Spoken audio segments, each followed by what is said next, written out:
who's the bad guy? I don't think there's a bad guy. No, yes it is. Let's talk about it. I think Meech is the one that made a mistake. No. No? You think 50? No. Lil Meech? No.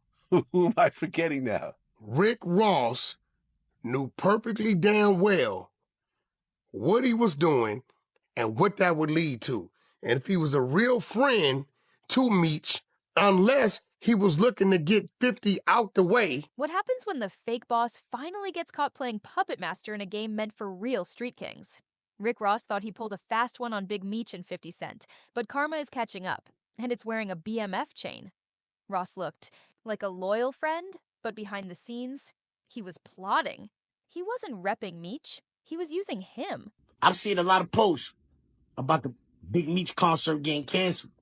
What I'm not seeing is anybody blaming Rick Ross. Nobody is saying, yo, Rick Ross, it's your fault. So I'm gonna do it. Yo, Rick Ross, this shit is your fault. And if he was a real friend to Meech, unless he was looking to get 50 out the way, he would have dealt with Meech in the shadows. Now, to most people, it looked like 50 was throwing shots for no reason. But those who really know, they saw Ross's betrayal from a mile away. The real snake in the grass wasn't 50. It wasn't even Meech. It was Ross. Trust me, Meech wished none of this was going on. Whatever the plan was, whatever it was laid out to be, I'm pretty sure meetings didn't happen, negotiations didn't happen, right? Quietly playing both sides just to steal a little shine. And that concert drama, that wasn't 50 Cent's sabotage. That was Ross's play from start to finish. Rick Ross knew exactly what he was doing. Look, I do want to do a BMF film because you've been entertained by a lackluster, small budget series. Now it's time to do a big budget film. Which director? Shout out to my homie, F. Gary Gray, Antoine Foucault, what's up? Tarantino, it's a lot of legends. This is gonna be big, I can feel it. I'm just talking. If he truly cared about Meech or respected what 50 had built, he would have moved in silence. Instead, he rolled out a red carpet press tour and made it look like him and Meech were launching some new empire. That's not loyalty, that's bait. And Meech, he bit. I wasn't going to address this because I'm not trying to let nobody trick me off the streets. But I never folded, never told, never will. Death before dishonor, always with me. Thing is, everyone in this industry knows you don't cross 50 Cent and walk away clean. This man doesn't just beef, he ends careers. Meech ain't dumb, he's seen it happen. So how did he miss the signs? Because someone was pulling strings behind the curtain. Let's not forget who Rick Ross was before he became the boss. A correctional officer. That's not just a job, that's a whole different energy. Inside man vibes. The kind of guy who plays the system, not fights it.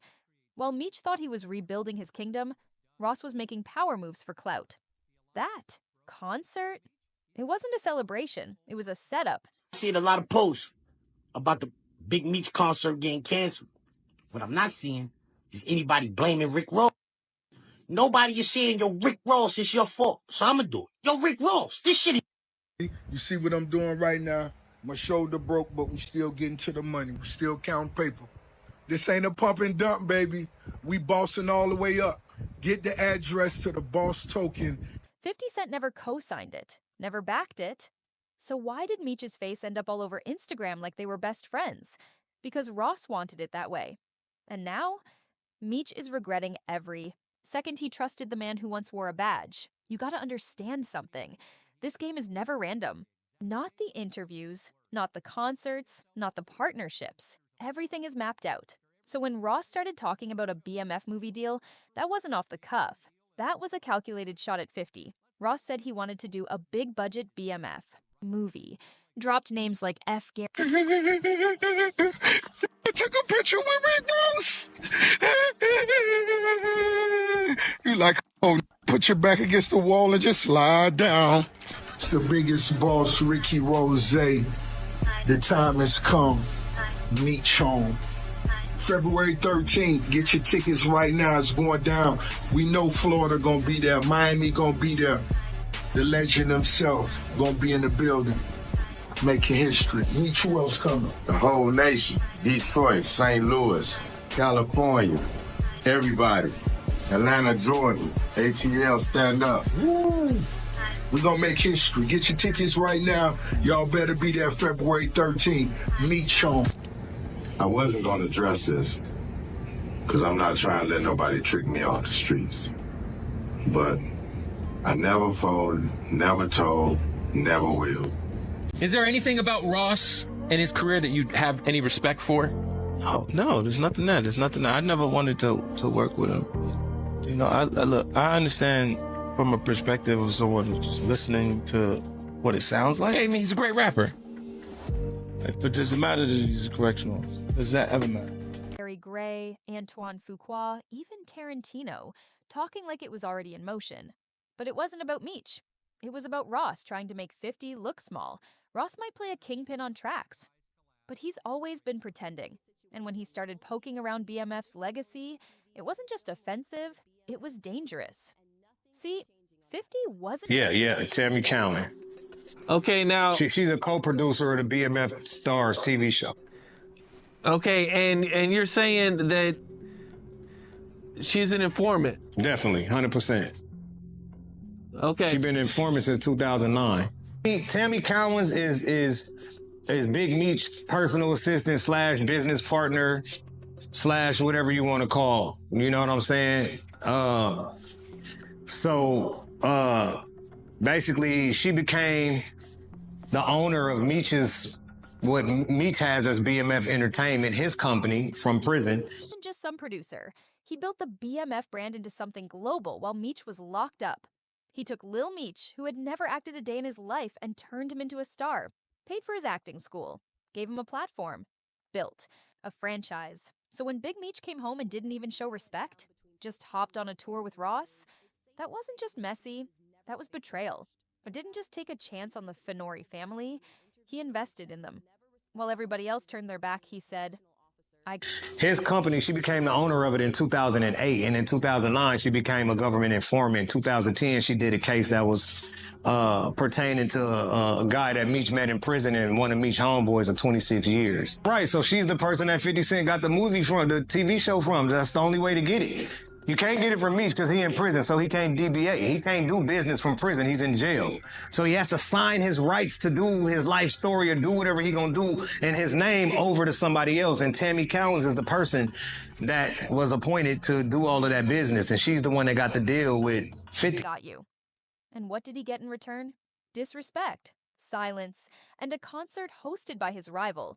People think 50's mad over business. Nah, this was personal.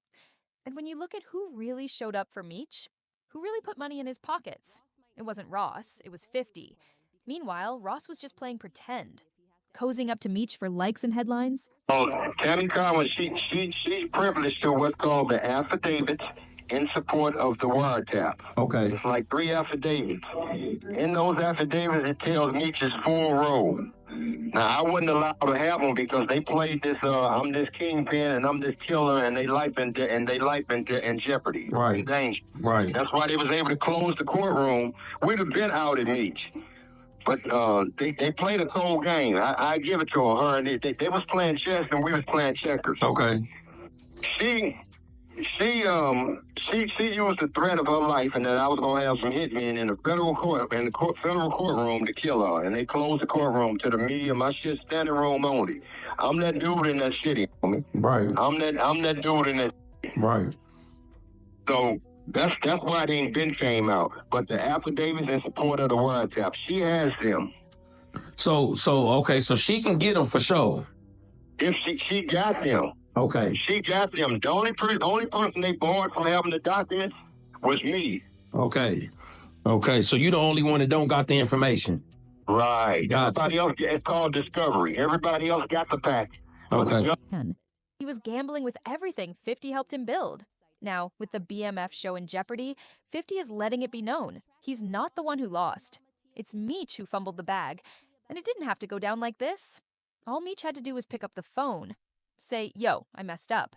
Instead, he posted cryptic messages, talking about loyalty, honor, death before dishonor. Like this was still the streets.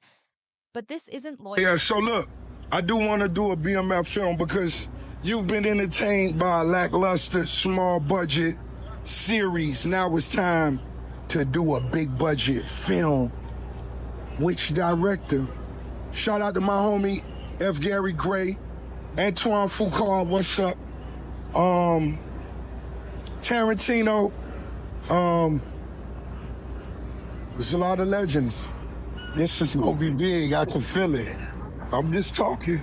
I'm just